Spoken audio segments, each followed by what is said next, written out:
maiores cineastas, cercado por um enorme e poderoso mito em torno dele e marcado por abrir sua vida pessoal, seus dramas e conflitos em sua obra.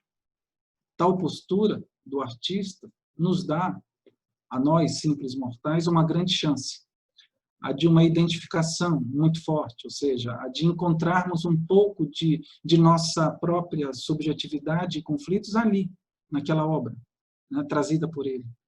Desse modo, a obra do artista traz sempre algo de potencialmente universal, né, já que retrata aspectos da subjetividade humana, de nossa natureza mais íntima e pessoal. Sim, há aspectos da natureza humana que são compartilhados praticamente de forma universal. E o que nos demonstra isso é justamente a identificação que facilmente ocorre diante de uma obra cinematográfica, por exemplo. Há uma verdade, então, em suas obras. Uma verdade que reflete questões psíquicas, existenciais, sublimatórias ou dolorosas, e que logo nós reconhecemos como algo que faz parte de nossa própria existência ordinária, quando a gente está sentado ali ou diante de um livro. É por isso que cada personagem de Bergman, em especial, traz algo que não é somente dele, mas por extensão de todos nós. Não é isso que nos possibilita, por exemplo, lançar um olhar psicanalítico sobre a obra na cultura? Através deste olhar, nós não analisamos o autor e nem analisamos também a obra, mas nós acessamos muito dos conflitos e dramas que estão ali presentes no autor, na obra, como algo que partiu do autor, de sua vida, mas ultrapassou e alcançou a nós, né, como que num processo transferencial. Né? Nós, diante de uma obra, nós, diante de um filme. Né? A semelhança com o Sete, então, é inevitável. Estar diante de um filme é estar diante de uma narrativa viva, cuja história também nos toca, nos alcança, e que, na transferência, nos permitimos sonhar juntos e gerar possíveis intervenções e interpretações, construir juntos uma nova história, né? Um novo enredo, uma nova narrativa para aquele filme que está ali. Bergman era um gigante diante de todos e tinha toda a respeitabilidade, mas isso lhe era suficiente? Estava mesmo convencido desse reconhecimento? Não, em nenhum momento. De fato, apesar de todo o reconhecimento, isso sempre lhe soava efêmero e inconstante, como estando sempre sob a ameaça do fracasso. Parecia assim que em cada filme produzido estava tentando livrar-se de algum grande medo dentro de si. Para que os conheceram de perto, fica claro que nem tudo que ele retratava nos filmes e peças era exatamente uma verdade que correspondia à sua história, aos fatos de sua vida, mas que que verdade é essa que se sustenta exclusivamente em fatos? Isso é uma pergunta que a gente pode fazer. Né? Porque ele costumava dizer que muitas vezes apanhava muito mais do que o irmão diante do pai. E os críticos diziam, não, quem apanhava mais era o teu irmão, não era você.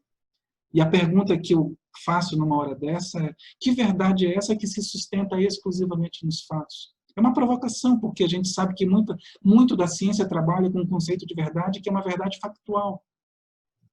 Mas nós trabalhamos com outra verdade, a que se constrói juntos, na vivência com o nosso processo analítico, com o paciente.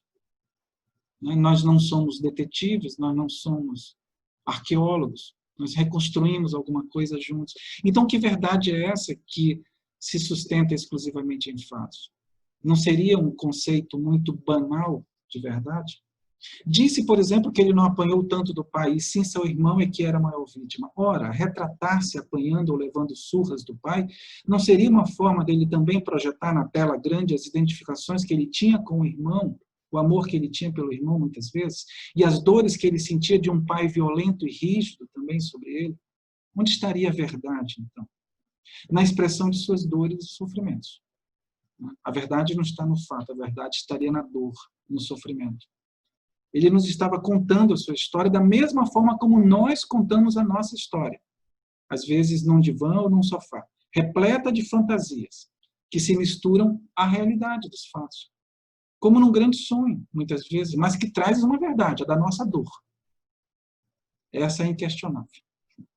Alguns podem então dizer, se Bergman não era tão atingido pelo pai, chegando até ser o preferido e sim o irmão, de onde via então a obrigação de ser bom? de ser perfeito? Estaria tentando corresponder a algum ideal depositado sobre ele? Teria algo muito mais a ver com a questão de seu objeto primário, a mãe, que lhe seria insuficiente, como ele mesmo definiu? De alguma forma, portanto, ele reagiu, seguindo o caminho de uma busca incessante pela perfeição.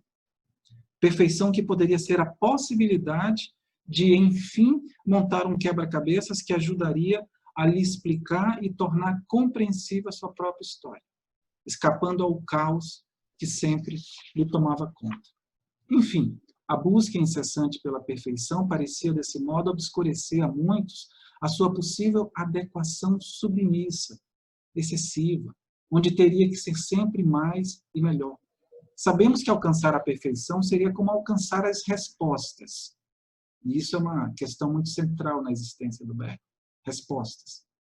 Esse era o grande objetivo de Bergman. Talvez desde o início fadado ao fracasso, como o próprio filme que comentarei logo a seguir. Não à toa seus filmes primam por questões técnicas que levavam a todos que trabalhavam a seu lado à loucura diante das exigências dele, pela perfeição. Mas como encontrar a explicação final, a resposta definitiva, o melhor enredo? Como captar o melhor olhar de uma personagem, como ele passou, certa vez, 2 semanas repetindo uma cena onde uma atriz fazia um movimento onde ela virava o rosto para ele capturar o olhar dela. 2 semanas. Acho que em tempos atuais é loucura imaginar isso. 2 semanas para capturar um olhar. Que olhar é esse que ele quer capturar? Qual o melhor ângulo? Os gestos? Como escolher as melhores palavras? Ou seja, muito raramente ele se acalmava e se dava por satisfeito. Na construção cotidiana de sua arte, por exemplo, ele ia ao limite da arrogância e da grosseria com todos que estavam ao seu redor. É compreensível, né? E imaginável. Parecia estar sempre com raiva por saber que, por mais que se esforçasse, seu trabalho jamais seria o melhor. Ele era o seu principal crítico. Daí vinha a culpa e mais agressividade, porém ele lutava para ser cativante, estimulava a liberdade e a intuição de todos que com ele trabalhavam. Mas parece que tudo estava a serviço de ter-se um resultado que seria o melhor. O melhor. Não havia como parar. Ele estava em um caminhar incessante, cansativo. Se via tomado por pensamentos destrutivos, agressivos. Tornou-se muito ciumento, revelando um forte medo em perder tudo que lhe era valioso. Não era fácil lidar com ele, sua tentativa de controlar a tudo. Havia uma questão existencial ali, sempre urgente. Sentia-se, por exemplo, sempre mal, fraco, infeliz com o corpo. Era pouco sociável, aliás, muito pouco sociável. Acreditava-se um estranho, era como se definia. Claras questões que nos levam sempre aos primórdios, né? Quando a nossa tarefa é a da conquista de uma unidade, de uma imagem corporal, onde ainda predomina a não integração, os pedaços de mim mesmo. E lembrei da Mariana agora. Não seriam estes pedaços que ele tentava encontrar em cada ângulo da câmera, para formar alguma imagem melhor de si mesmo? Havia um vazio. De onde vinha? Aqui vale a pena trazer uma descrição que ele mesmo nos oferece sobre a relação dele com a mãe. E está no livro, na sua autobiografia, né, chamada Lanterna Mágica. Ele nos diz assim: debruço-me sobre fotografias de minha infância e estudo a fisionomia de minha mãe, com a ajuda de uma lente. Tento penetrar em sentimentos já diluídos. Meu coração de 4 anos consumia-se por um amor cuja fidelidade era comparável à de um cachorro. Não obstante, nossas relações não deixavam de ser complicadas. Minha dedicação importunava, irritava. Minhas manifestações de ternura e acessos de ira também inquietavam. Não raro, ela me mandava embora com um tom de voz frio e irônico. E eu chorava de raiva e decepção. Pouco a pouco compreendi que minha adoração, ora terna, ora cheia de raiva, tinha pouco efeito. Comecei assim, desde tenra idade, a experimentar uma conduta que fosse do agrado de minha mãe e que fizesse com que ela se interessasse por mim. Quem estivesse doente despertava imediatamente a compaixão dele. Essa foi uma das minhas primeiras descobertas. E como eu era uma criança doente, com mazelas sem fim, esse foi um meio de conquistar-lhe a ternura. E não falhava, embora fosse doloroso. Mas, como minha mãe tinha curso de enfermeira, não tardou em perceber que eu fingia muitas vezes. E desde então passei a ser castigado cada vez que fazia uso daquele estratagema. Havia outra maneira, mais perigosa, de atrair a sua atenção. Eu tinha percebido que minha mãe não gostava de indiferença nem de alienação. Atitudes que ela própria, aliás, se servia como armas. E assim eu não tardei em aprender a refrear meus sentimentos, provocando, sendo indiferente, mostrando-me alienado, começando um jogo entre nós em que a arrogância e um certo formalismo eram os principais ingredientes. Não me lembro bem como é que fazia, mas o amor nos torna inventivos. E a verdade é que consegui logo despertar um interesse pelo meu martirizado amor próprio. Com isso surgiu um problema maior. Eu tinha minha mãe um pouco mais perto, mas o problema era de eu nunca ter tido a possibilidade de revelar meu jogo, tirar a máscara, me deixar envolver definitivamente e verdadeiramente por um amor correspondido. Muitas vezes, Bergman declarou que era fortemente apaixonado por sua mãe, mas ela era afastada.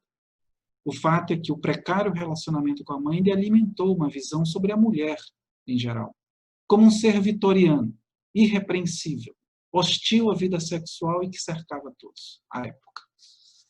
Essa era a mulher que ele costumava enxergar em todas, né? Que, segundo ele, era um objeto da sua lente, né? Quase que de uma dissecação para conhecê-la em detalhes. No final das contas, a mulher lhe surgia na vida adulta como um ser misterioso, fascinante a ser estudado, mas que poderia ser perigoso e causar terror. O fato é que havia uma centelha do sensual, sempre à espreita, quando o assunto era a mulher. Ele precisava conhecê-las. Bem, sua mãe, Karen, era enfermeira. Seu pai, Eric, foi um pastor luterano, capelão do rei da Suécia, marcado por uma severidade no uso das regras. Fato que fortemente influenciou sua permanente busca pela verdade. Busca na qual a psique e a espiritualidade permearam suas reflexões a todo instante. Não podemos esquecer que ele cresceu em um ambiente repleto de imagens e discussões religiosas. Natural, então, que sua maior marca talvez tenha sido mesmo a do silêncio, o único resultado possível diante de tantos questionamentos que não encontravam respostas. No final, somente uma certeza. Bergman preencheu a tela com questões existenciais como o amor, a morte, a fé e a solidão. E ele mesmo nos diz, abre aspas, toda a educação que eu e meus irmãos recebemos baseava-se praticamente em conceitos relacionados com pecado, confissão, castigo, perdão, indulgência. Conceitos comuns nas relações entre pais e filhos e que incluíam a ideia de Deus. Nesse tipo de educação, havia uma lógica implícita que nós aceitávamos e julgávamos compreender. Muito provavelmente isso contribuiu para a nossa aceitação passiva do nazismo. Nunca tínhamos ouvido falar em liberdade. O castigo era, por conseguinte, um ato que nunca se questionava. A consequência imediata da confissão era sermos votados a um isolamento. Confessa, isola-se. Ninguém falava conosco ou respondia às nossas perguntas. Esse tipo de castigo deixou de me amedrontar quando finalmente encontrei uma solução. Escondi num canto do guarda-roupa, onde ele era colocado de castigo, uma lanterna de bolso, que tinha uma luz vermelha e outra verde. E toda vez que me metiam lá para cumprir a minha pena, eu a acendia, dirigia o foco para frente e fingia que estava no cinema. Foi em meio a essa conturbada infância, repleta de violência, castigos e silêncios, que ele recebeu de presente, em certo Natal, um cinematógrafo, que transformava imagens em movimento. Quem sabe encontraria aí um belo refúgio para a expansão de seu mundo interno e sua imaginação diante de uma realidade marcada por punições e humilhações paternas, constantes, né, permanentes. Sim, ele era acostumado a ser colocado em armários escuros como punição, por exemplo, pelo xixi na cama também. Tudo que expandisse sua imaginação lhe interessava, pois desde muito cedo ele perdera a fé, trocando-a pela sua lanterna mágica. Título, aliás, de sua autobiografia. A fé está muito relacionada com a questão do pai nesse momento, né? A partir daí, ele povoaria seu mundo interno de personagens em busca de respostas. Desse modo, quando pequeno, passava muito tempo em seu quarto, expandindo sua imaginação com seus bonecos, com os quais criava personagens. Acabou fazendo isso por toda a vida. Bem, no início dos anos 60, dirigiu 3 filmes que, na opinião de muitos críticos, compõem uma trilogia que teria como eixo a questão do silêncio de Deus. Deus não oferecia respostas a ele, por mais que ele o chamasse e implorasse por ele. A questão do silêncio de Deus diante das tentativas de comunicação pelo homem. E isso o leva a questionar a sua própria fé. Talvez, então, mais do que a questão religiosa em si, o tema central dessa trilogia possa ser o da comunicação, né? Em suas possibilidades e impossibilidades. Segundo o próprio Bergman, cada um dos filmes da trilogia traria curtos e cruciais momentos que mostram que o mais importante para o ser humano seria fazer contato com outro ser humano. Talvez a sua maior demanda ao longo da existência. O contrário disso, para ele, ou seja, o desencontro, seria a morte. Viver não seria fácil e não haveria ilusão que desfizesse isso. Mas se houver a possibilidade de comunicação, então haveria salvação. É só o que importaria, segundo ele. Então vamos mais diretamente agora ao filme que eu selecionei para ilustração. É notável, visível a incomunicabilidade entre os personagens do filme. Alguns poderiam dizer que se assemelha a um filme mudo, tal a escassez de discursos, de palavras, de frases. Mas, na verdade, há muitos sons ambientes por todo lado. O que não há é a presença da palavra, muitas vezes. Ela é escassa. Ou seja, daquilo que nos auxilia a simbolizar, a representar, a comunicar. Daí, certas sensações, às vezes, devastadoras no filme. Estamos em meio a 2 irmãs, Esther e Ana, e ao filho de Ana, Johann, que, retornando de uma viagem de férias, num trem, fazem uma parada para que Esther possa descansar. Ela está muito doente, uma bronquite crônica. As 2 irmãs conflitam-se em praticamente todos os momentos do filme. São 2 personalidades bem distintas. Esther, uma intelectual, e Ana, mais afeita aos prazeres da vida. São personagens que esperam por respostas. Alguma revelação que as ajudem em momentos críticos de solidão e aflição. São nesses momentos que a necessidade de Deus se faz mais presente, como em inúmeros filmes de Bergman, né? Quem assistiu vários sabe que essa temática percorre vários dos seus filmes e que nos coloca diante de um grande dilema de caráter universal e inerente à natureza humana. Como lidar com a solidão e o desamparo que vem de não se poder viver a dependência e o cuidado de um outro. É preciso lembrar que o cinema de Bergman não é necessariamente o mais otimista e nem se esforça por nos oferecer tantos finais felizes e esperançosos. Mas certamente ele nos convida a viver, através de seus personagens, experiências de desconstrução e de construção, né? De fim, de recomeço, de poder entregar-se a um estado de não integração e poder integrar-se novamente. Isso não tem a ver com um final feliz, tem a ver com o ciclo da nossa existência.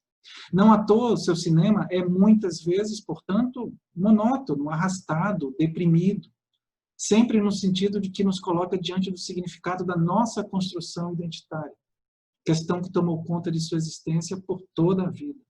É um cinema, em boa parte, shakespeariano, né, que nos coloca diante do ser ou não ser hamletiano, a primeira de todas as questões, sem a qual a vida não encontra sentido verdadeiro.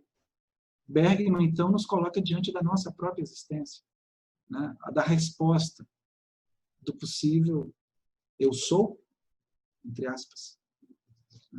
Talvez essa seja a grande resposta que ele buscasse. Através dos relacionamentos, Bergman nos coloca diante de nós mesmos. Como ter um encontro se o eu não estiver razoavelmente distinto em si mesmo? Como ter um encontro se o não eu não estiver, de fato, separado de mim para que venha até mim? Esther e Ana são muito diferentes. E quando chegam à cidade, depois da parada do trem, na sua viagem, hospedam-se e até a língua do local é desconhecida para elas, o que aumenta a incomunicabilidade entre elas. Incomunicabilidade tão marcante no filme e que leva cada personagem a viver muito mais em seu mundo interno. Uma incomunicabilidade de palavras de tal ordem que nos faz pensar noutra comunicabilidade, ausente de palavras, mas repleta de gestos, de olhares, de movimentos corporais. Mas no filme não temos nenhuma garantia do amadurecimento desta comunicabilidade não verbal. Não se trata de uma incomunicabilidade simplesmente de palavras. Se trata de algo ainda mais sério. Pois o que enxergamos é o reforço das barreiras de qualquer possibilidade de comunicação entre todos os personagens. É como se o filme nos fizesse internalizar o silêncio como algo intransponível e que nos condena ao isolamento, a viver o sentimento de solidão de forma permanente. Parece que as dúvidas e as esperanças por qualquer comunicação trazidas em filmes anteriores, que ainda nos mostravam uma possibilidade de encontro com o outro, com Deus, agora se diluem, se dissolvem, esvanecem diante de tudo que é desastroso. É nesse sentido que o filme, O Silêncio, pode ser visto como uma confirmação, isso é uma hipótese, como uma confirmação do silêncio de Deus, uma negativa de qualquer resposta ao homem. Pode ser, então, que nada venha ao nosso encontro. Por isso que eu tinha dito que talvez esse seja o filme em que ele, né, sintetize bem a angústia que ele viveu ali naquele contexto de final dos anos 50 e início dos anos 60. A humanidade, dessa forma, já não estaria mais no plano da dúvida e da esperança, mas no plano da ausência e da solidão, como sendo, né, os seus destinos. Deus está silencioso, o encontro está impossibilitado. O amor não surge como possibilidade. Adormecemos na solidão, sem um sentido para que a vida vale a pena ser vivida. São personagens, portanto, muitas vezes sem um significado para a vida, o que lhes traz inevitavelmente o terrível medo da morte. Esther, como foi dito, é uma intelectual, é linguista, solteira, não tem filhos, e vive mais uma de suas crises, né, de bronquite crônica, ali no quarto do hotel, parecendo estar sempre muito próxima da morte, do sufocamento.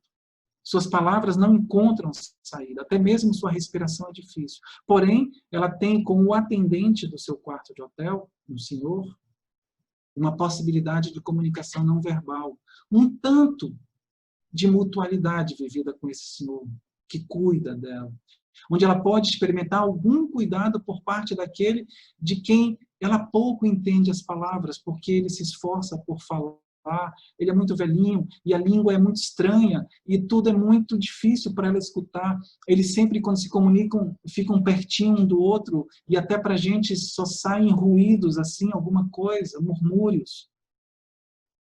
E aí eles partem para um outro tipo de entendimento entre eles, que não é mediado mais pela palavra. Mas ele oferece a ela a possibilidade de um cuidado. Nesse momento você tem um vislumbre de uma possibilidade de comunicação. De fato, Esther parece um pobre bebê que avançou em direção à intelectualidade e à arrogância para escapar a uma realidade devastadora da ausência de cuidado e sustentação.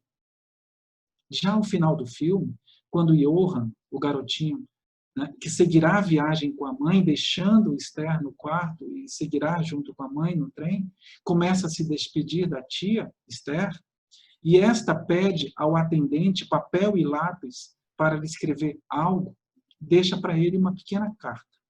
E ela escreve somente uma frase.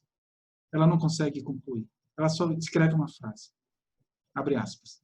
Palavras em outra língua. Palavras em outra língua. Que eu acho muito, assim, uma metáfora fantástica para tudo isso que ele está falando no filme, né? Essa impossibilidade de comunicação. Mas ela não vai além dessa frase. Ela se inquieta para, enfim, fazer seu discurso final diante do atendente de seu quarto, quando o garoto vai embora com a mãe. Ela diz, tecido erétil. É tudo uma questão de ereções e secreções. Uma confissão antes da extrema unção. Acho o cheiro do sêmen horrível. Tenho o olfato muito aguçado e eu fedia como peixe podre quando estava fértil. É opcional. Não queria aceitar meu desprezível papel, mas agora é solitário demais.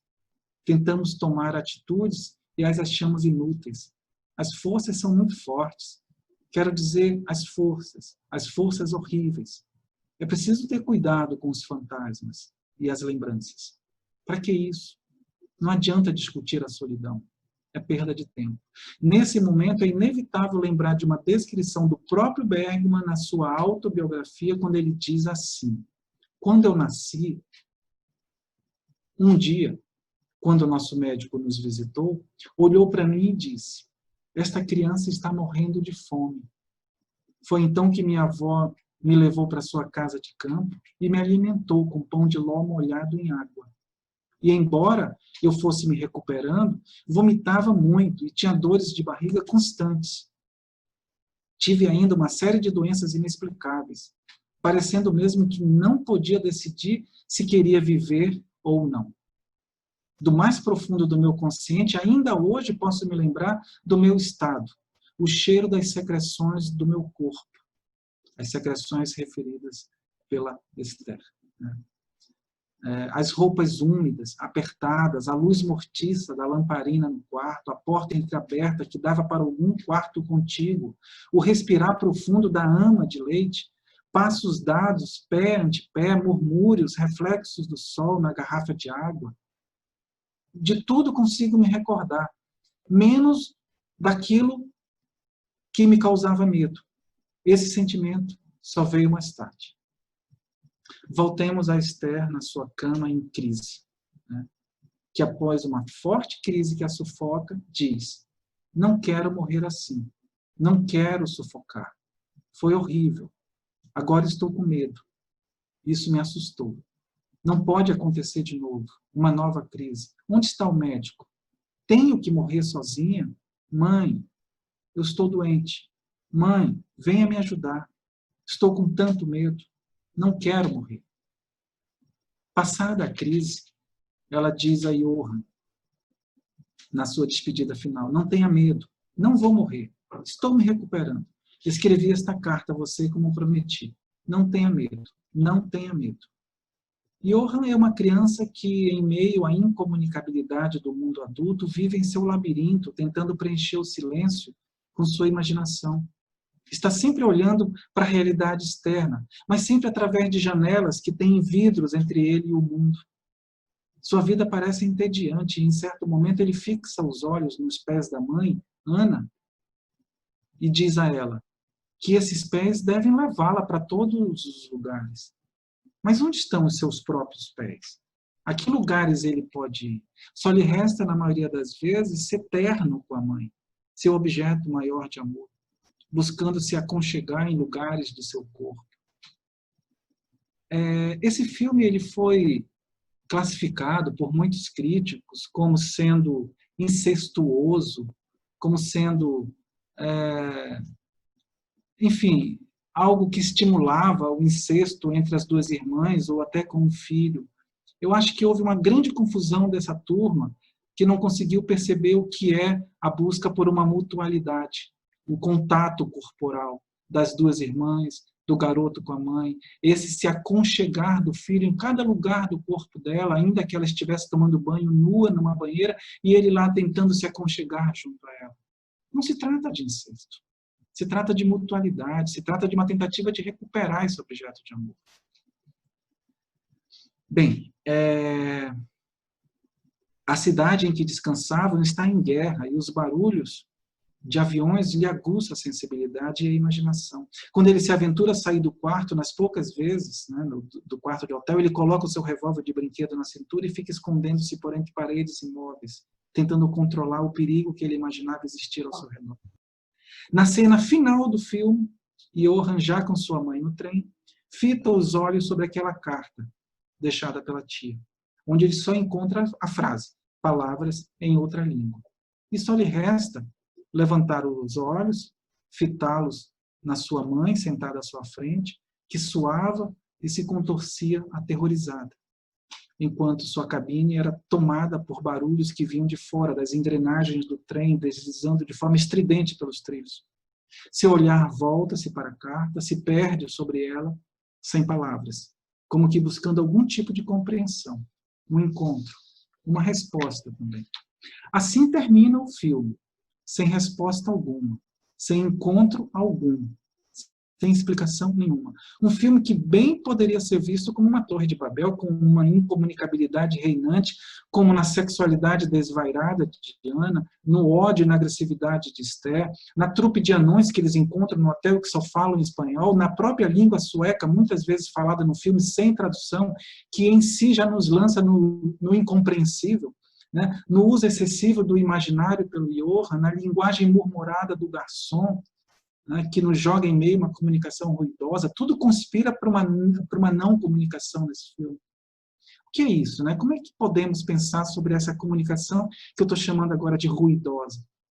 Aqui recorro ao Winnicott, que nos leva a pensar na comunicação como tendo sua origem na mutualidade, ou seja, na capacidade de identificação que permite ao ambiente, à mãe, ao analista transmitir seus estados afetivos que serão recebidos pelo bebê, pelo paciente. Estamos falando de uma época inicial, pré-verbal, uma época que nos permite entender que não são as palavras que fundam a comunicação. Por isso, em certas ocasiões, diante das necessidades, as palavras se tornam irrelevantes. Nesse momento, o ambiente se disponibiliza ao outro como auxiliar nas suas elaborações, na sua integração. E aqui, recuperando uma frase do Winnicott, e só uma moralidade analítica rígida, como diria o Winnicott, impediria ver-se a mutualidade como fundamental em certos momentos no setting, especialmente em situações de pacientes regredidos na transferência. Talvez essa frase moralidade analítica rígida é que tenha, né, tomado conta de tantos críticos que definiram essa obra como incestuosa. Não estamos, então, no terreno de uma não comunicação básica, que seria precursora, por exemplo, do descanso, do relaxamento, da tranquilização. Também não estamos no terreno de uma não comunicação ativa, que seria precursora de uma possibilidade de eu escolher, né, de forma saudável. Nós estamos no terreno de uma não comunicação, mas de uma não comunicação reativa, patológica, resultante de uma situação de falhas ambientais graves na capacidade de asseguramento. E algo disso podemos ver, sim, na arrogância e na raiva de Esther, no desvario sexual de Ana, no abuso da fantasia por parte de Johann, todos possivelmente incluídos como aspectos de uma forma de reagir que é a alternativa à possibilidade do self verdadeiro comunicar-se e que resulta em um silêncio e um sentimento de solidão. Agora eu entro nas minhas considerações finais. Tá?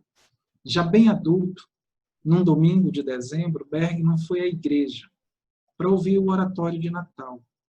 Havia muito silêncio nas ruas. Sentou-se nas bancadas de cima e o frio estava intenso. Uma longa noite iria começar. Ao final da apresentação, ele voltou caminhando e, passando em frente à casa dos pais, percebeu que, como há 50 anos atrás, ela ainda cheirava a detergentes e a santidade. Tudo estava envolto em silêncio, como que abandonado. Chegou à porta, ela estava aberta, tirou o sobretudo e os sapatos, atravessou a sala de jantar e viu a mãe sentada, curvada, escrevendo em seu diário. De súbito, ela volta a cabeça e o enxerga. É uma cena construída, né? Ela, de súbito, volta a cabeça e o enxerga. E ele pensa o quanto desejava esse momento, pois desde que ela morrera, ele sente a necessidade de recordá-la. A mãe tira os óculos do rosto, os descansa sobre o diário e fecha o diário.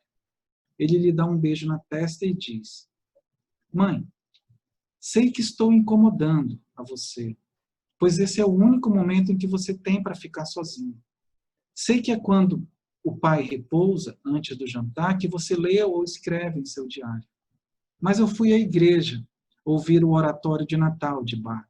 E foi muito belo. E durante todo o tempo eu fiquei imaginando que ia fazer essa tentativa de vir aqui e que seria bem sucedido.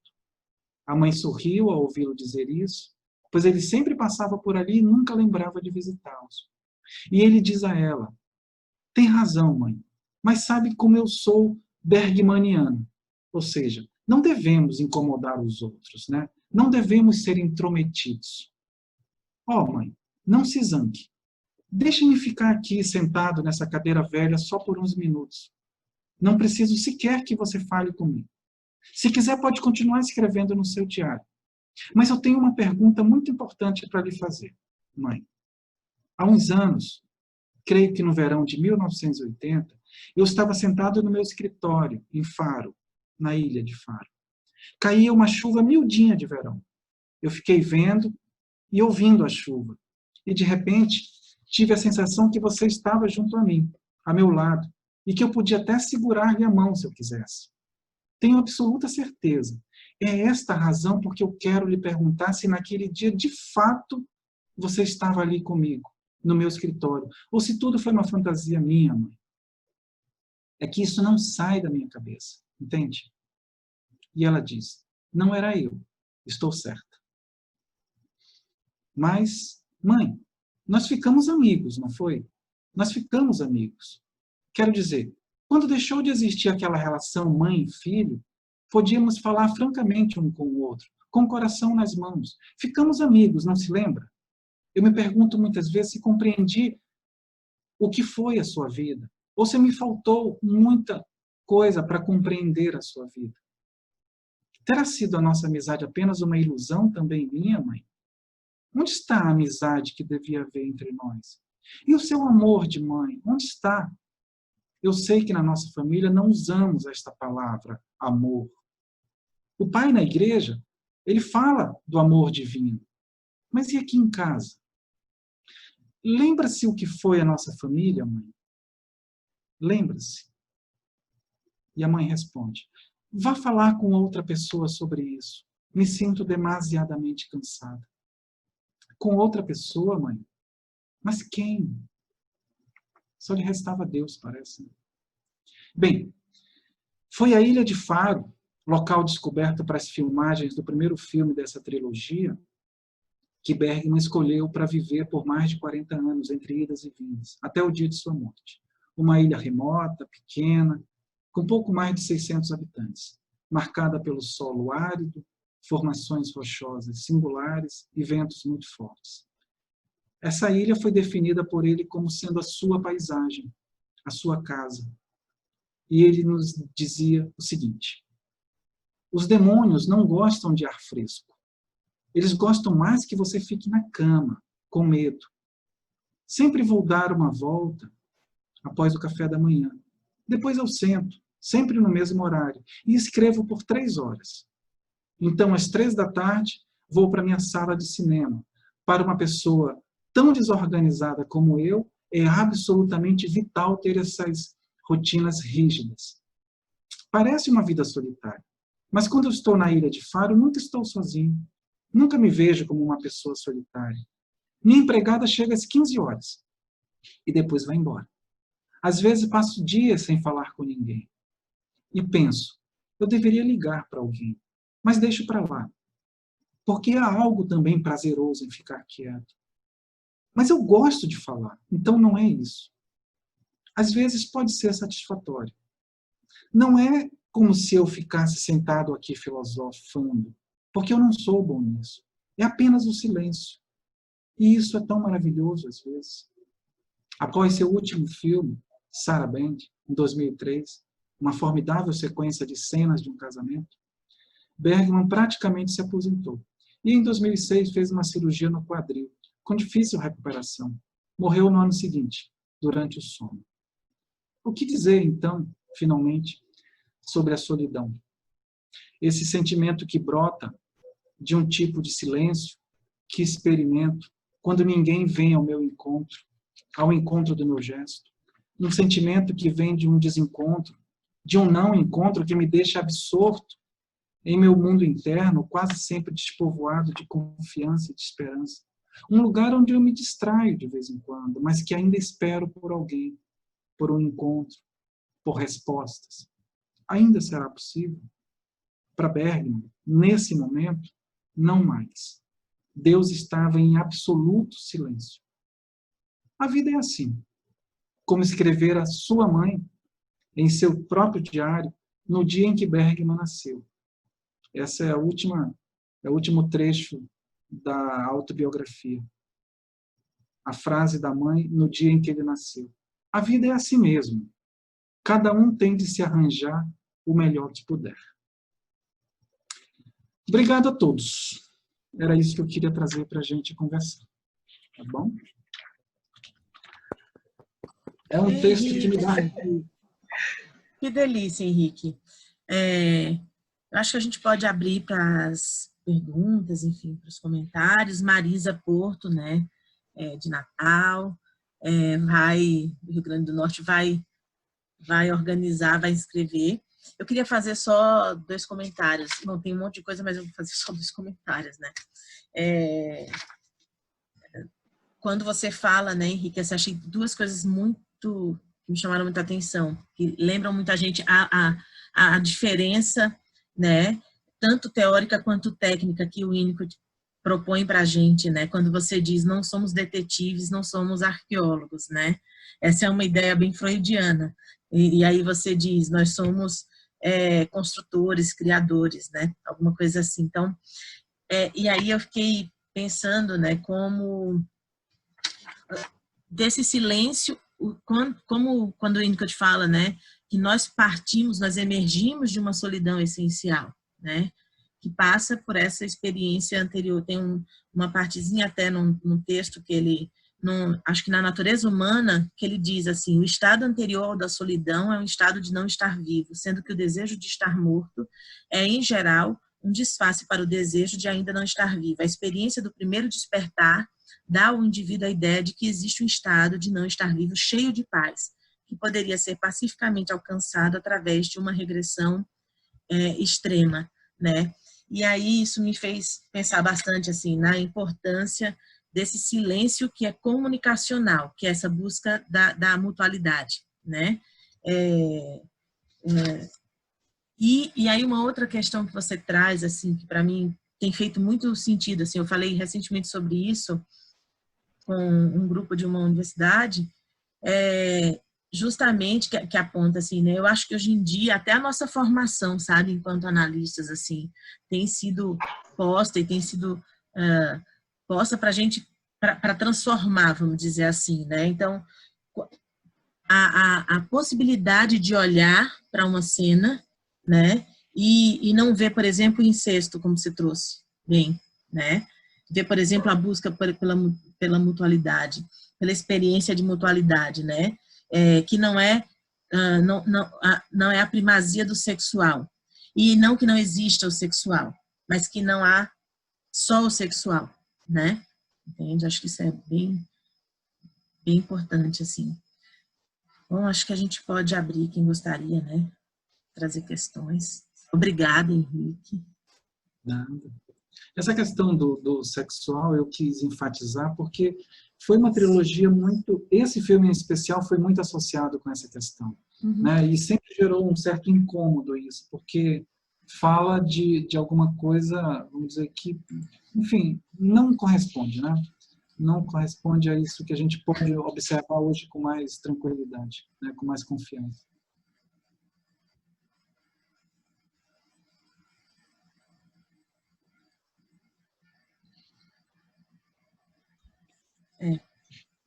A Andrea está fazendo um comentário aqui, né, onde ela coloca que a língua da ternura e a língua da sexualidade. Bem... A sexualidade aparece muito nesse filme com a Ana, a mãe do Johann. Uma mulher que busca soluções e respostas para sua angústia, conhecendo homens no bar do hotel, enfim, tendo sonhos eróticos. Mas existe uma cena que é antológica nesse filme, que é a cena da relação sexual dela, que é onde fica clara a solidão dela. Né? Claro, fica muito claro isso daí. Né? E o quanto a sexualidade, de fato, só está denunciando nesse momento aí um nível de amadurecimento muito, muito, muito primitivo. Né? Muito primitivo. Ninguém está falando de uma genitalidade enquanto alguma coisa amadurecida. Né? Muito pelo contrário. É algo muito mais primitivo. Com a Ana, isso fica muito claro.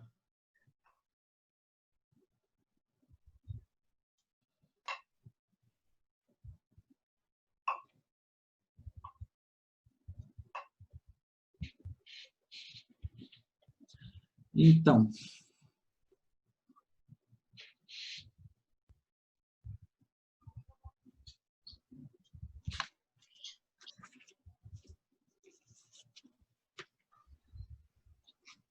a Soraya faz um comentário, Henrique, onde ela diz assim: fiquei pensando na frase, a verdade não está no fato, mas na dor. Então, Marisa, eu não sei onde buscar fundamento para isso, não, teórico. Mas é uma impressão que a gente tem no consultório, né? Ou seja, isso serve para a gente pensar um pouco sobre essa distinção entre, muitas vezes, nós nos pegarmos vasculhando o paciente em busca de um fato, em busca de uma história factível ali, né? E, na verdade, essa história está sendo construída. E a única coisa que nós encontramos de verdade em tudo isso, muitas vezes, é a própria dor, né? É o sofrimento dele. É a forma como nós estamos escrevendo e reconstruindo essa história. Eu trago muito essa visão. Tempo atrás, na minha primeira formação, quando eu fui de história, enfim, e nós nos deparávamos com essa questão, nós éramos apresentados a textos que eram muito críticos com relação a qualquer tipo de visão de uma história construída em cima de fatos exclusivamente, né? E chegávamos à conclusão que não, a história é escrita pelos historiadores, né? A história é escrita pelos historiadores, ou seja, e não pelos fatos em si.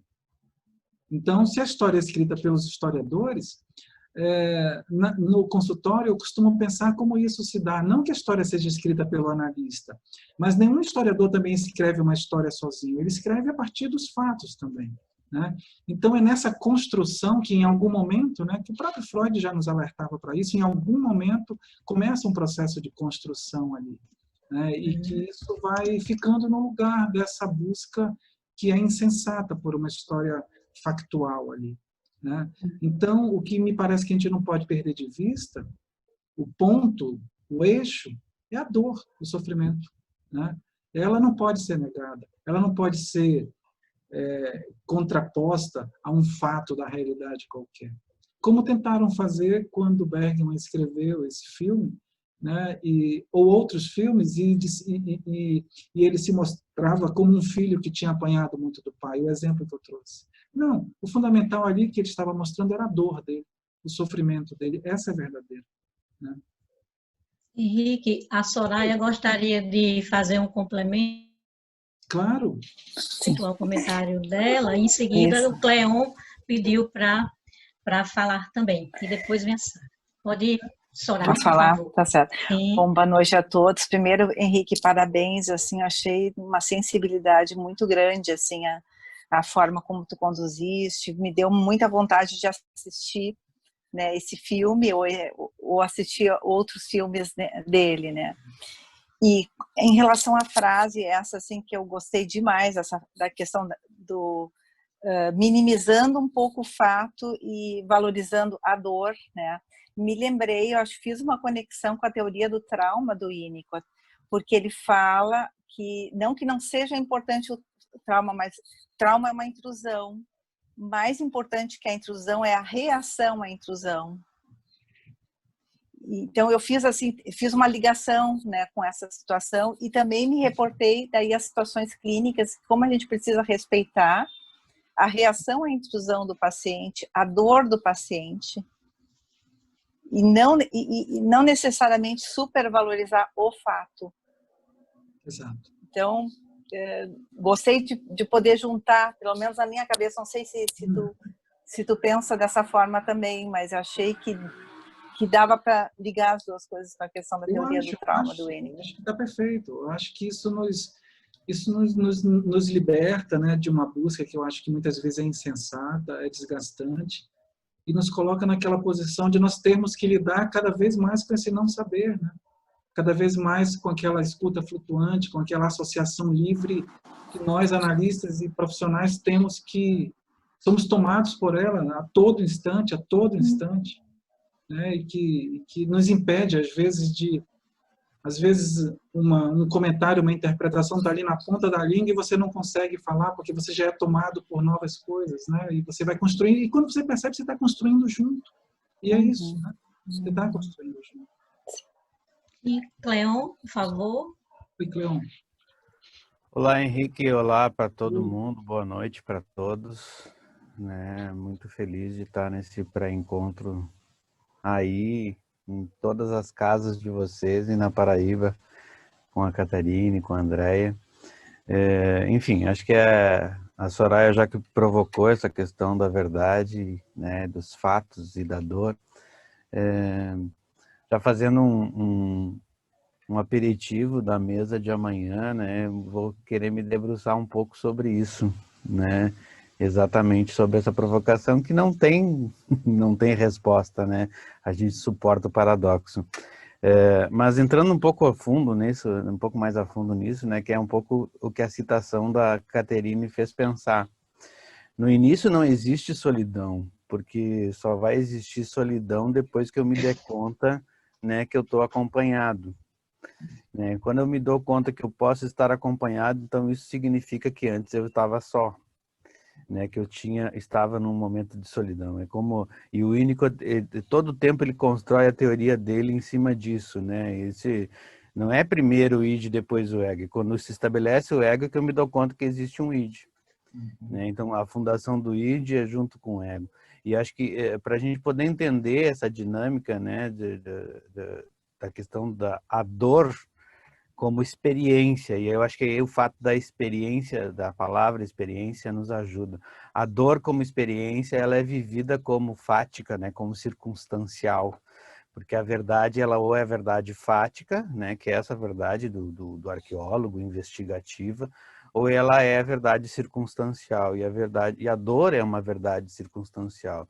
Ela é tão verdade, né, que se eu perco tempo, né, no pior sentido do termo, eu perco tempo na minha clínica tentando investigar se aquele fato tem fundamento, né, de ter um acontecimento com evidências, etc. e tal. Ele está me trazendo isso. Não muito tempo, né, no consultório, uma pergunta assim, né? Como é que tu sabe que o que eu estou falando aqui é verdade? Eu digo, parto do pressuposto, né, de que tu tá falando de alguma verdade, né? Então vamos ver de qual verdade que tu tá falando. Tu sempre tem resposta para tudo, né? Então eu acho que assim, esse jogo, esse interjogo, né, de verdade, de mentira, e tu lembrou muito bem, Henrique, no comentário, na questão da história. A história é uma versão dos fatos. Se outro historiador contar a mesma história, ou o mesmo fato, a gente terá uma outra versão, né? E a mentira também, né? O Quintana diz, uma mentira de tão repetida, ela se torna verdade, né? Porque as pessoas começam a acreditar nela. Mas essa provocação é excelente, né? E acho que amanhã a gente vai poder aprofundar mais sobre ela também. Ótimo. Muito obrigado, Henrique. Excelente. Obrigado a você. E amanhã a gente está aí te escutando. Tem a Dalva, por favor, Dalva. Bom, já foi dito quase tudo, né? Mas como não existe o tudo, né? Ainda fica alguma coisa aí. Primeiro, Henrique, eu achei excelente, né? Foi muito, muito bom, muito gostoso, enfim, muito provocador tudo que você trouxe, né? Para a gente pensar um monte de coisas. E essa questão, várias questões, né, me tocaram, mas essa que não somos detetives, eu acho fundamental, sabe? Porque volta e meia, né, a gente pode ser fisgado por esse desejo de saber, né? E isso atrapalha um pouco esse lugar do não saber, né? Então, quem vai construir a história, né, é quem nos fala, né? E eu fiquei tentando fazer um paralelo com essa questão de não somos detetives, né? E a interpretação dos críticos da trilogia, né? Quer dizer, eles interpretaram que o sentido da trilogia era, né, aquele do sexual, né? Então, isso às vezes, esse sentido que se dá ao que o outro fala, né? O analista, por não suportar esperar, por não suportar ocupar esse lugar de não saber, por não suportar ficar ter esse tempo, né, que o Winnicott tanto fala, né, tempo, ritmo, espaço, para poder o outro construir, né, então, volta e meia a gente é seduzido por isso, né, então eu tentei fazer um paralelo, né, mas, enfim, era isso.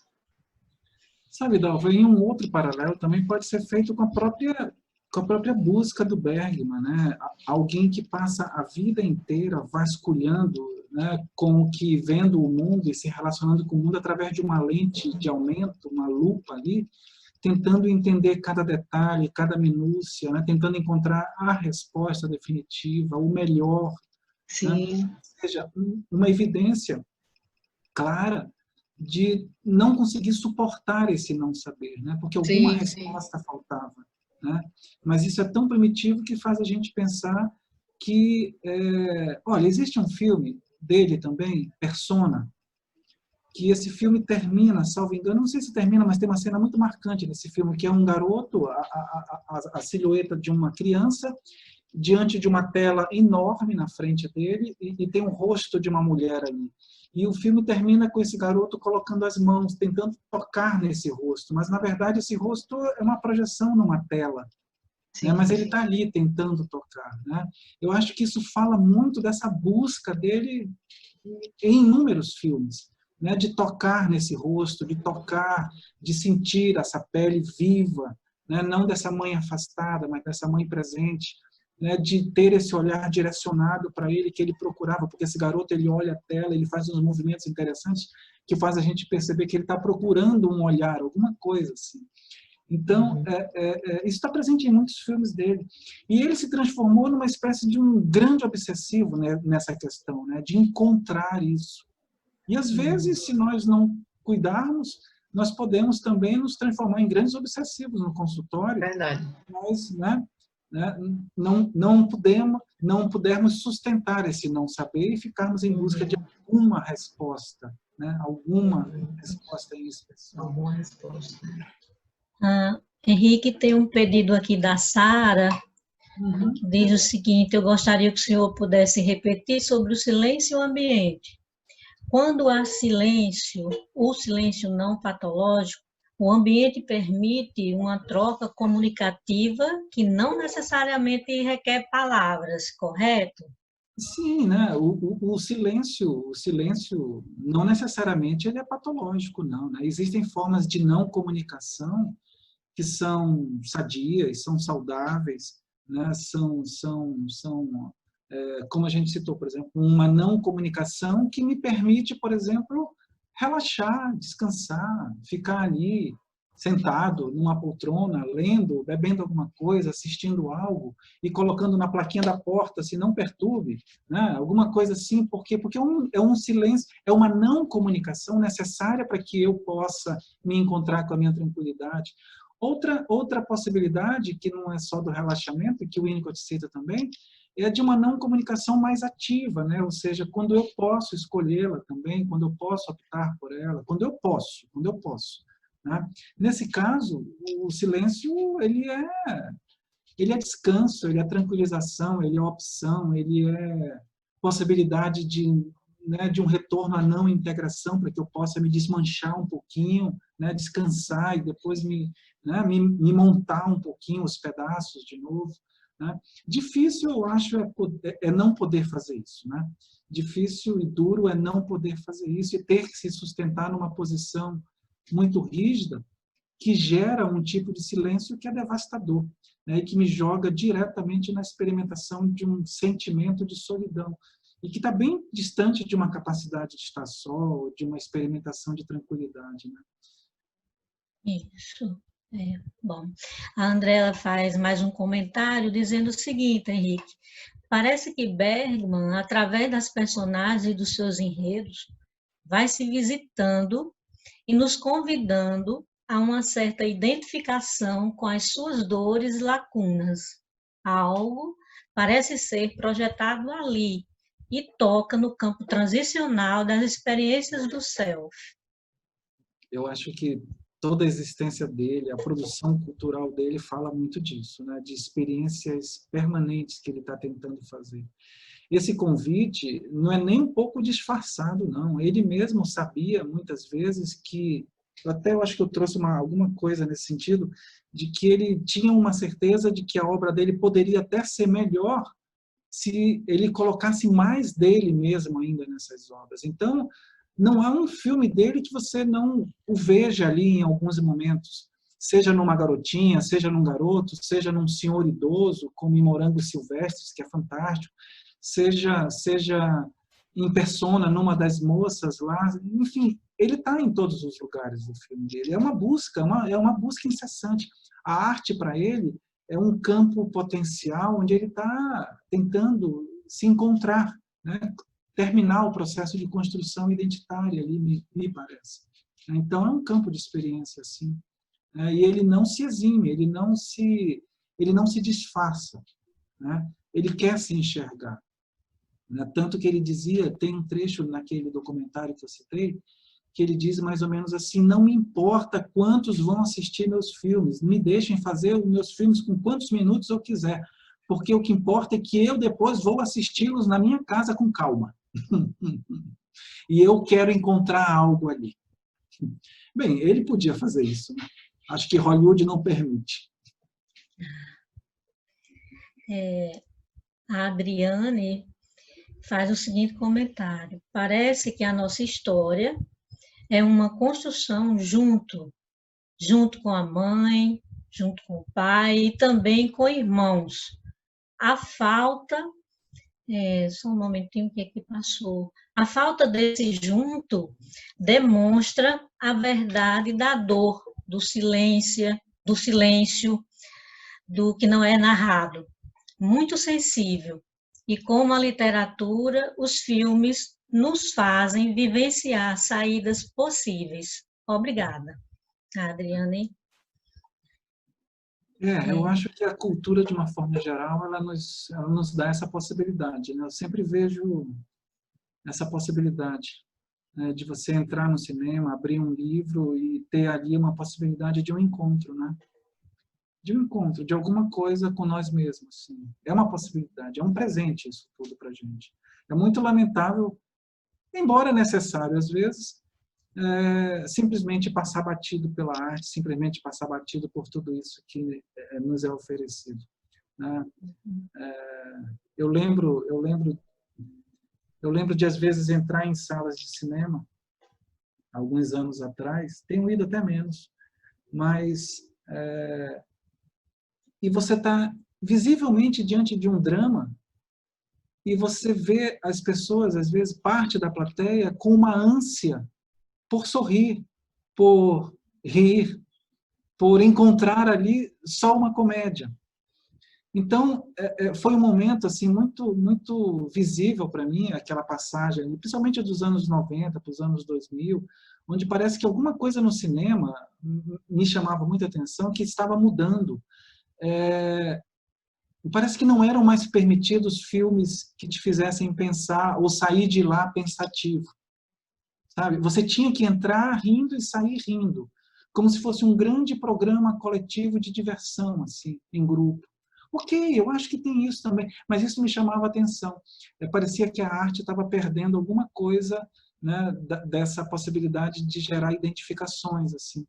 Mas não, os caras estão aí, resistem, e a gente tem essas oportunidades sempre. Talvez em menor escala, mas tem. E mais uma vez a Andréia e como também a Roseane, desculpa, falam coisas complementares. A Andréia começa dizendo assim, o silêncio pode ser um momento de integração. E a Roseane vem e diz, o silêncio muitas vezes é protetivo. Exato. Né? Exato. A Gisela Bittar faz uma questão para ti, Henrique. Ela pede para que você, por favor, repita a frase do Winnicott sobre moralidade. Deixa eu pegar a frase exata aqui que ele cita.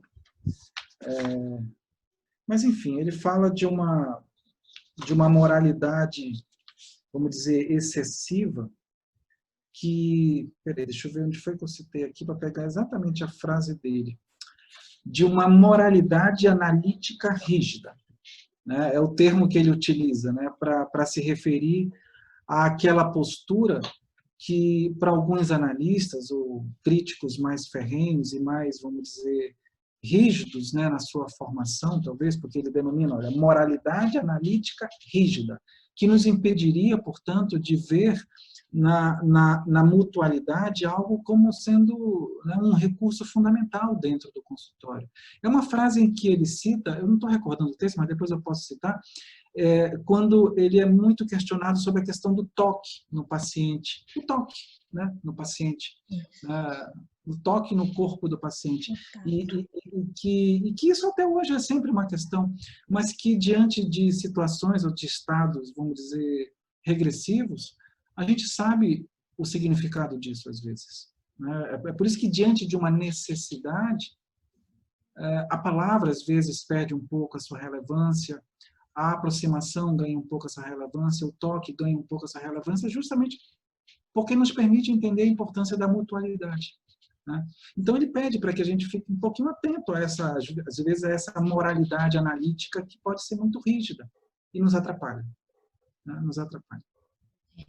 Falando no toque, eu trago aqui então o comentário da Mariana, quando ela, né, fala que o seu trabalho, Henrique, é belíssimo, profundo e tocante. A Dalva também lembra, com algum aspecto seu, eu acho que deve ser em relação ao silêncio, ao lugar do silêncio. Ela traz aqui a lembrança do filme Coringa. Marisa, foi em relação à questão que ele estava falando da busca da compulsão, a busca pelo sorriso, quando ali está um drama, né? Isso. Nas salas de cinema. Aí eu disse, no filme Coringa, o Coringa foi assim, né? Tava lá um horror e as pessoas às vezes morrendo de ir. Né? Foi E a Gisela traz uma questão sobre essa busca obsessiva por resposta do Bergman. Seria uma busca de sentido para a sua existência? Como que você vê isso?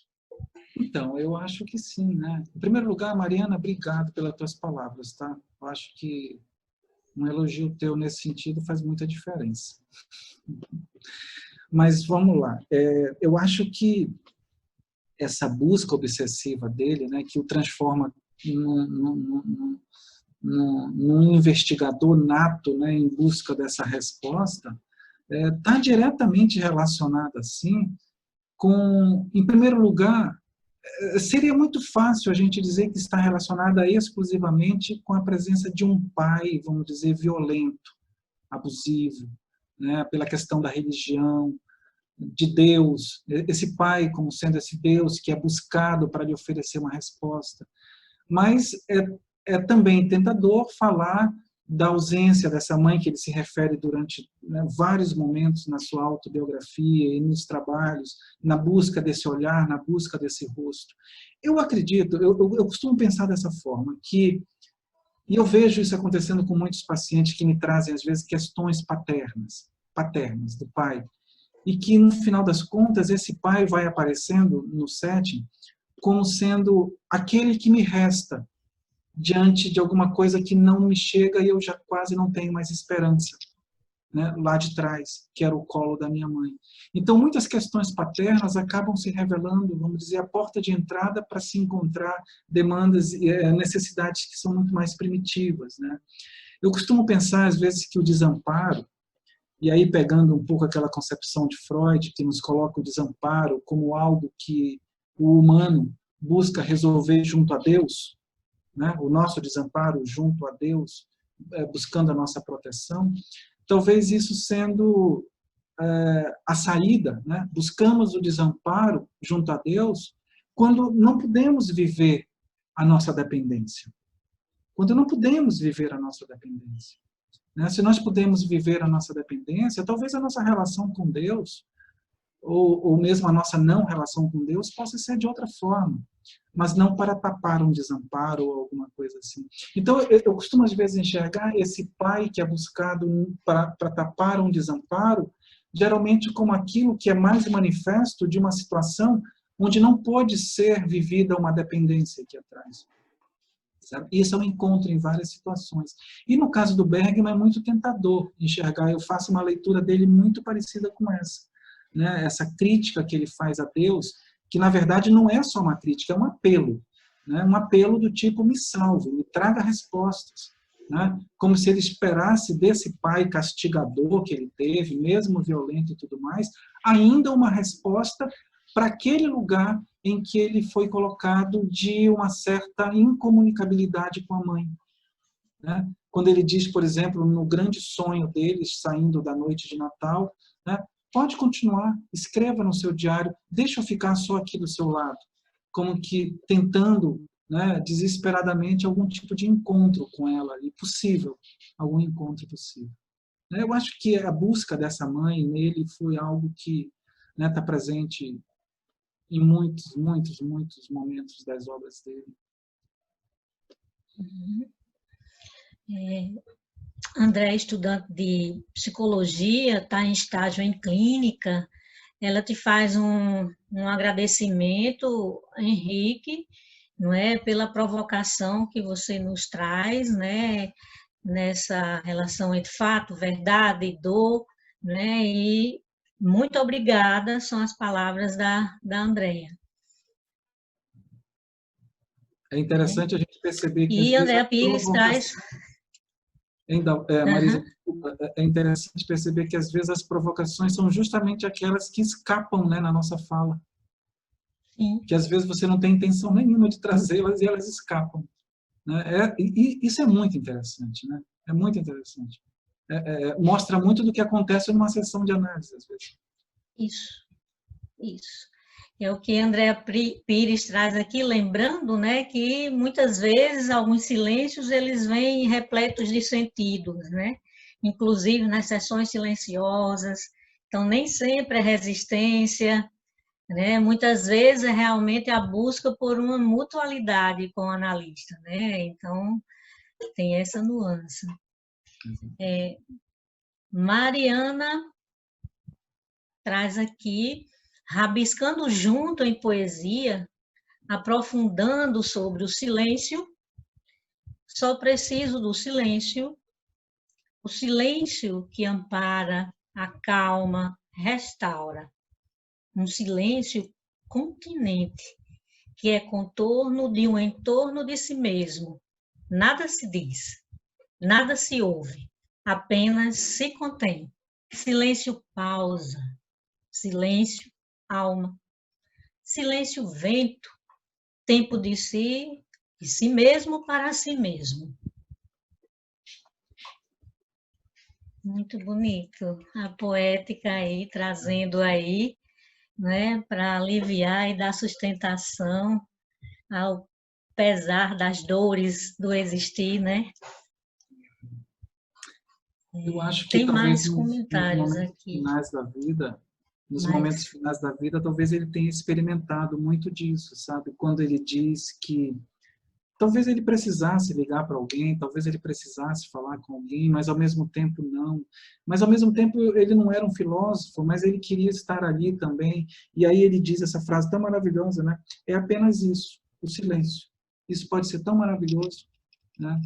E aí a gente lê esse texto da Mariana e completa toda essa frase. Né? Se a gente puder, eu acredito que ele fez um pouco as pazes com esse silêncio e talvez possa ter suportado algum não saber a partir daí, né? Alguma calma e não precisar de respostas.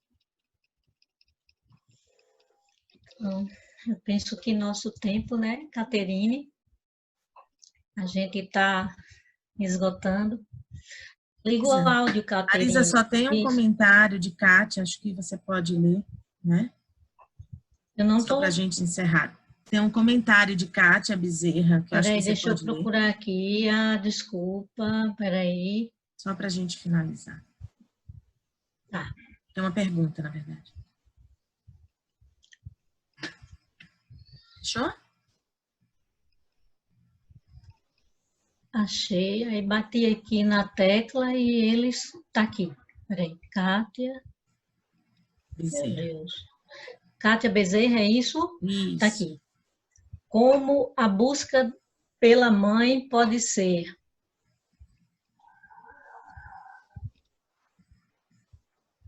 Olha, eu só vejo até aí, acredita?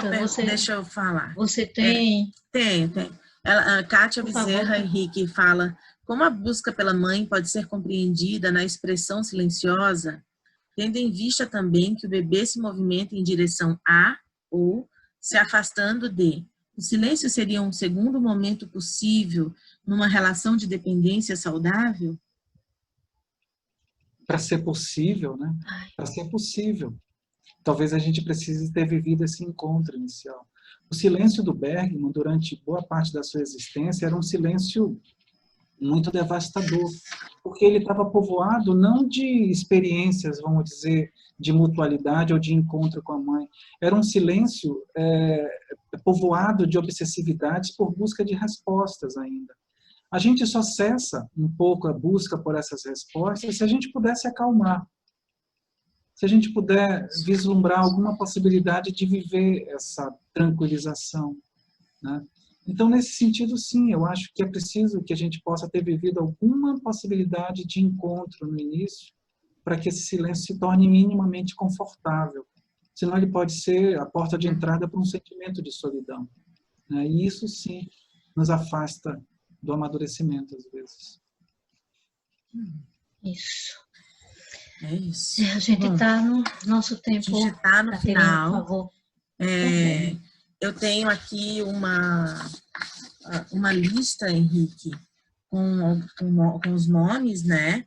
E a gente tem na sala 63 pessoas e eu tenho aqui um livro Gesto Espontâneo para poder fazer um sorteio, né? Amanhã nós vamos ter também sorteios, tá? Nas duas rodas de conversas de uma parceria com o Carlos Livraria. Você pode dizer um número, Henrique, e aí se a pessoa tiver aqui, leva. A gente manda, o GW envia. Diga aí, de 1, deixa eu te dizer, de 1 até 93. Deixa eu ver. Então tá, vou lá no ano do filme. 63. Olha, 63. Márcia Macedo, tá aí? Olha. Deixa eu ver se ela Presença, Márcia. Se tiver aí, Márcia, dá sinal no chat. Márcia Caroline Moraes. Olá, estou. Sim. Pronto. Pronto. Então, Márcia, você vai receber, tá certo? Bom, gente, a gente vai terminando e agradecer a todo mundo, agradecer a você, Henrique, demais por tua disponibilidade, generosidade, e a todos que estão. E amanhã a gente se encontra nas rodas de conversas. A primeira roda tem Cleon, Denile e temos Dalva, né? E na segunda roda de conversas nós temos Joaquim, que está aqui também, Luiz, Cleon, Denile e Lu, né? Na primeira. E na segunda, Joaquim, Luiz e Lu e Dalva, que está aqui. Todo mundo Vamos aqui. nos encontrar amanhã. Olha, já falei com tanta gente. Até lá, eu mandei a programação para todo mundo. Mas enfim, o fato é que a gente vai estar. Acho que como eu vou estar com todo mundo. Se estiver na mesa errada, a gente vai falar igual, não adianta. Caterine, eu queria te sugerir. Ontem participei de um evento, foi muito legal. No final, né, de todo mundo abrir os microfones e efetivamente bater palmas. É muito legal para quem que bom! É muito legal para quem apresenta o trabalho. Então, antes é muito legal e acho que vale a pena a gente passar por essa experiência. Isso, que bacana, Cleon. Vamos abrir, gente, e bater palmas para Henrique. Obrigada, Henrique. Obrigada, gente. Obrigada. A oportunidade. E amanhã, uma excelente manhã de sábado para todos nós. Isso, eu estou super animada também de novo. Beijo, gente. Valeu, Henrique. Ótimo trabalho. Abraço. Parabéns, Henrique. Maravilhoso. Lindo. Muito bom. Muito bom. Boa noite, Caterine, meninas. Boa noite. Tchau, Sandra. Tchau, querida. Tchau, Mariana, Luísa. Tchau, Henrique. Tchau, Adorei. até amanhã.